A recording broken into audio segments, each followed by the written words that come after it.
Assalamualaikum warahmatullahi wabarakatuh. Bersama saya Khairul Adi Husin. Pada hari ini kita akan berbicara tentang permasalahan dadah di Malaysia. Bersama saya 3 orang panel yang saya akan perkenalkan sebentar saja tadi. Ramai yang berbicara tentang dadah, tetapi pernahkah kita bertanya kepada diri sendiri, apakah yang dimaksudkan dengan dadah? Dadah merupakan najis yang telah mengancam negara kita sejak sekian lama, dan isu penyalahgunaan dadah ini masih kekal menjadi musuh utama negara. Dadah secara rasionalnya digambarkan sebagai sesuatu yang negatif dan perlu dijauhi. Penyalahgunaan dadah berlaku apabila dadah digunakan bukan untuk tujuan perubatan, tetapi diambil oleh seorang tanpa pengawasan pihak perubatan dan memberi kesan negatif ke atas sistem badan, tingkah laku manusia dan sebagainya.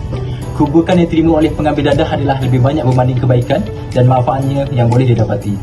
Jika diteliti, dadah disalahgunakan untuk kepentingan diri sendiri seperti mengelak rasa sakit, mendapatkan rasa segar, mengelakkan tekanan hidup, melarikan diri daripada kesengsaraan dan sebagainya.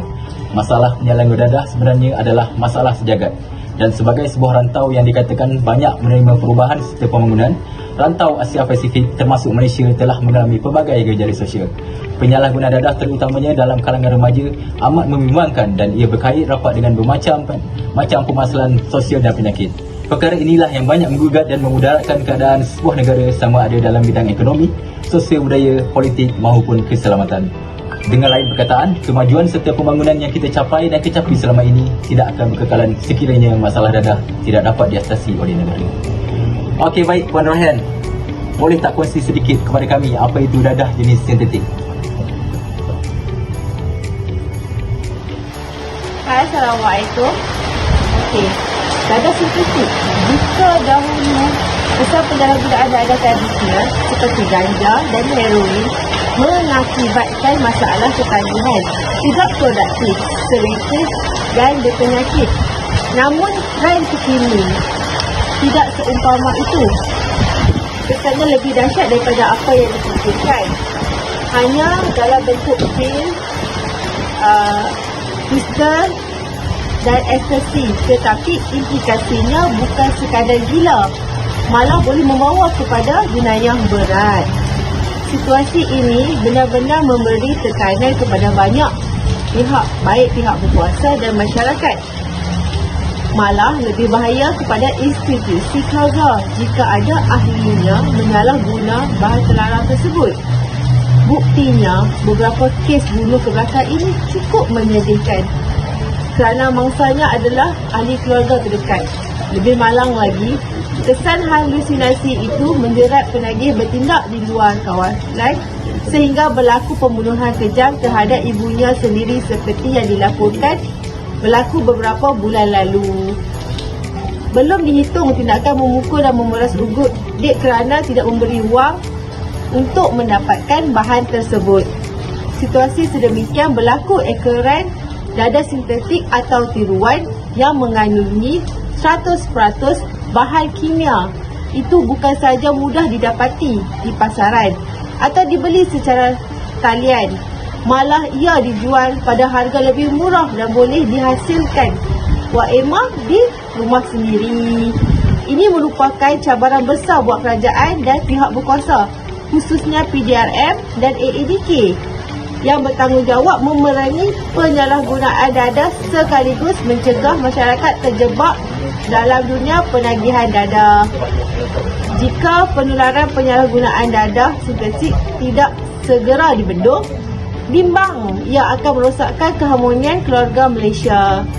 Di Malaysia, bahan terlarang jenis berkenaan telah digunakan secara meluas sejak 3 tahun kebelakangan ini, berikutan kesukaran mendapatkan bekalan heroin.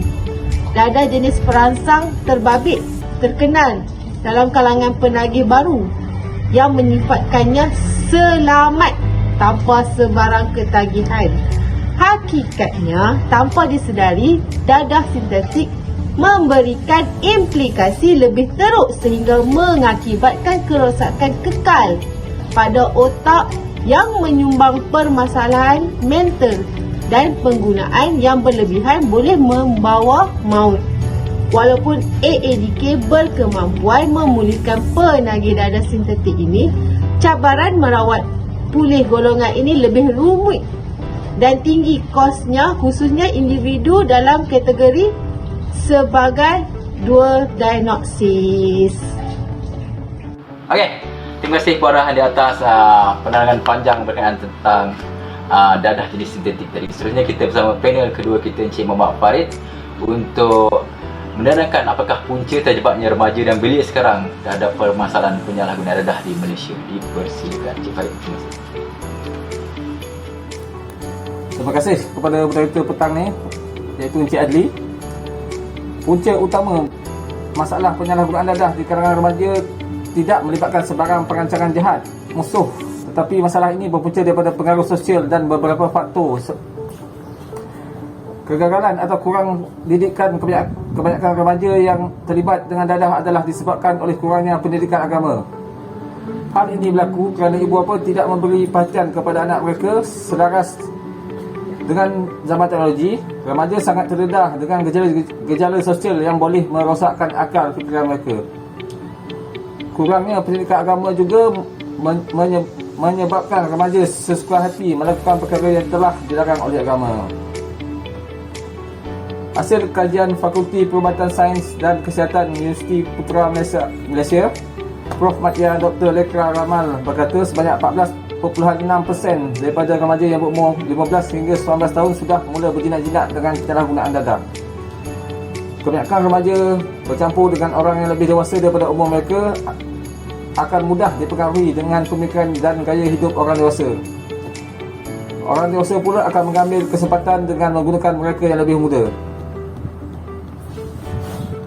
Akibatnya, golongan muda akan lebih mudah terdedah kepada risiko keruntuhan akhlak dan kekeliruan akan diri sendiri. Remaja tidak berhati-hati dalam memilih kawan pasti akan terikut dengan perbuatan negatif yang dilakukan oleh rakannya. Oleh itu, pilihan rakan yang sesuai haruslah dilakukan dengan bijaksana oleh setiap remaja sekiranya rakan sebaya yang dikenali oleh mereka terlibat dengan masalah dadah. Secara tidak langsung, mereka sendiri akan terikut-ikut dengan sikap rakan mereka. Budaya ini harus dikikis kerana akan menyebabkan gejala ini menjadi lebih serius dan remaja perlu bersikap rasional pada setiap masa. Remaja bukan hanya berhadapan dengan cabaran untuk belajar di sekolah semata-mata. Harapan yang tinggi oleh ibu bapa agar mereka mencapai prestasi yang cemerlang dalam pelajaran telah menjadi satu tekanan yang hebat kepada mereka. Selain menghadiri kelas di sekolah, mereka terpaksa menghadiri kelas-kelas yang lain seperti kelas tuition, muzik, tarian, seni mempertahankan diri dan sebagainya bagi memenuhi kehendak ibu bapa mereka. Akibatnya, mereka tidak punya masa tersendiri untuk beristirahat dan melakukan hobi yang digemari mereka. Tekanan ini akan mendorong mereka mengambil dadah kerana kononnya ingin mencari ketenangan jiwa. Mereka berpendapat bahawa pengambilan dadah dapat mengurangkan tekanan yang dihadapi oleh mereka dalam sekelip mata sahaja. Sekian, terima kasih. Okey, terima kasih Encik Farid di atas penerangan tentang punca permasalahan dadah di Malaysia tadi. Seterusnya kita bersama panel terakhir kita, Encik Farah, untuk menerangkan dan kongsi bersama kita tentang apakah cara mengatasi permasalahan dadah di Malaysia. Okey, dipersilakan Encik Farah.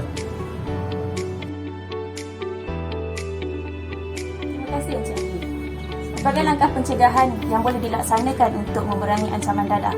Dalam usaha untuk membendung masalah yang semakin gawat ini, ibu bapa memainkan peranan yang cukup penting untuk memastikan anak-anak mereka tidak turut terjebak dalam masalah ini. Mereka perlu meluangkan masa secukupnya untuk bersama-sama anak. Sikap ambil berat dan bertanggungjawab serta penyayang ini mampu mengelakkan remaja dari terjerumus ke dalam penyalahgunaan dadah. Ibu bapa perlu menyediakan segala keperluan dan pendidikan baik yang formal maupun yang tidak formal dalam usaha membendung anak-anak mereka dari terjebak ke perangkap penyalahgunaan dadah. Anak-anak hendaklah diberikan pendidikan agama secukupnya serta diawasi setiap pergerakan dan pergaulan mereka sejak dari kecil lagi. Sesungguhnya, pembentukan sahsiah remaja banyak ditentukan oleh institusi kekeluargaan. Pendidikan pencegahan penyalahgunaan dadah di sekolah merupakan langkah awal untuk membendung penyalahgunaan dadah dalam kalangan remaja. Seandainya tidak dibendung, masalah ini akan terus mengancam dan menggugat kesejahteraan negara. Pendidikan pencegahan pada dasarnya bertujuan untuk mendidik, di samping memberikan maklumat untuk menyedarkan remaja mengenai bahayanya penyalahgunaan dadah sebelum ianya terlambat. Sudah tentu kita tidak ingin melihat remaja terjerumus ke dalam jurang kehinaan ini. Peranan pihak sekolah dalam membantras masalah ini amatlah penting. Antara program yang boleh dilaksanakan ialah program intelek asuhan rohani ataupun pintar. Program ini diatur untuk memberikan kesedaran kepada pelajar mengenai risiko penyalahgunaan dadah dan secara tidak langsung mendidik mereka untuk menjauhi najis dadah. Oleh yang demikian, peranan pihak sekolah amat penting dalam menerapkan budaya remaja, benci dadah dan seterusnya membantu golongan ini menjauhi najis dadah sebelum ia menjadi parah. Di samping itu, pihak kerajaan dan juga badan bukan kerajaan boleh memainkan peranan dalam usaha mengurangkan penyalahgunaan dadah. Antaranya ialah melalui program rakan muda, kem motivasi dan lain-lain program yang meliputi pelbagai aktiviti. Hal ini demikian kerana melalui kem-kem ini para remaja dapat memenuhi masa senggang mereka dengan aktiviti lebih berfaedah. Pihak kerajaan juga boleh mengadakan kempen anti dadah dan menyiarkannya melalui media massa. Undang-undang dan hukuman bagi kesalahan penyalahgunaan dadah dan mengedar dadah hendaklah diketatkan bagi mengelakkan masalah ini terus berleluasa. Agensi yang ditubuhkan seperti Agensi Anti Dadah Kebangsaan perlu memperkemaskan jentera mereka memantau bekas penagih agar mereka tidak kembali menagih dadah kembali. Selain itu, kesedaran diri remaja penting untuk menjauhi najis dadah. Kesedaran ini penting untuk membentuk minda yang positif agar sentiasa membuat sesuatu dengan pemikiran yang rasional. Mereka hendaklah sentiasa diberikan ingatan tentang pentingnya kehidupan pada masa hadapan. Remaja kini terlalu terdedah dengan pergaulan sosial yang tidak sihat, seterusnya menjerumus mereka ke dalam kancah penyalahgunaan dadah ini. Oleh sebab itu, kesedaran diri amat penting. Mereka perlu tahu membezakan yang baik dan juga yang buruk. Tidak perlu mengikut telunjuk kawan kerana ikut hati akan mati dan ikut rasa akan binasa. Rakan yang berkualiti juga adalah tunggak dalam membantu diri remaja menjadi berkualiti juga. Terima kasih.